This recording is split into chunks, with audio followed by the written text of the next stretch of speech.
दोस्तों, अपमान सीधा हमला आत्मविश्वास पर करता है। आत्मविश्वास टूट जाए तो जीवन के एक एक पल को जीना मुश्किल लगता है। अब सवाल यह उठता है कि हम क्या करें कि अपमान को अपने जीवन में जगह ही ना लेने दें। कहते हैं वेद पुराणों से अच्छी शिक्षा कहीं और नहीं मिल सकती। तो आइए जानते हैं एक ऐसी कहानी जिसे अगर आप अपने जीवन में उतारेंगे तो अवश्य ही इस दुविधा से दूर हो जाएंगे। सांझ का समय था।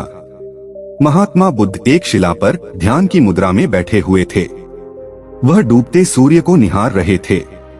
तभी उनका शिष्य वहां आया और गुस्से में बोला, गुरुजी, रामजी नाम के जमींदार ने मेरा अपमान किया है। आप तुरंत चलें, उसे उसकी मूर्खता का सबक अवश्य सिखाना होगा। महात्मा बुद्ध मुस्कुराकर बोले, प्रिय तुम बौद्ध हो, सच्चे बौद्ध का अपमान करने की शक्ति किसी में नहीं होती।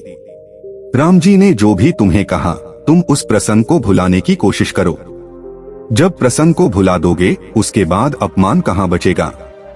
बौद्ध भिक्षु बोला, लेकिन तथागत उस धूर्त ने आपके प्रति भी अपशब्दों का प्रयोग किया है। आपको शीघ्र चलना ही होगा। आपको देखते ही वह अवश्य शर्मिंदा हो जाएगा और अपने किए की क्षमा मांगेगा। बस इतने में मैं संतुष्ट हो जाऊंगा। महात्मा बुद्ध को समझ में आ गया कि शिष्य में प्रतिकार की भावना प्रबल हो उठी है। इस पर किसी सदुपदेश का प्रभाव नहीं पड़ेगा। कुछ विचार करते हुए बुद्ध बोले, अच्छा वत्स, यदि ऐसी बात है तो मैं अवश्य ही राम जी के पास चलूंगा और उसे समझाने की कोशिश करूंगा। बुद्ध ने कहा, इस प्रसंग की चर्चा हम कल सुबह चलकर करेंगे। प्रातःकाल बात आई गई हो गई।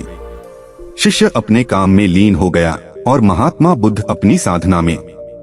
दूसरे दिन जब दोपहर होने पर भी शिष्य ने बुद्ध से कुछ नहीं कहा तो बुद्ध ने खुद ही शिष्य से पूछा, आज राम जी के पास चलना है ना?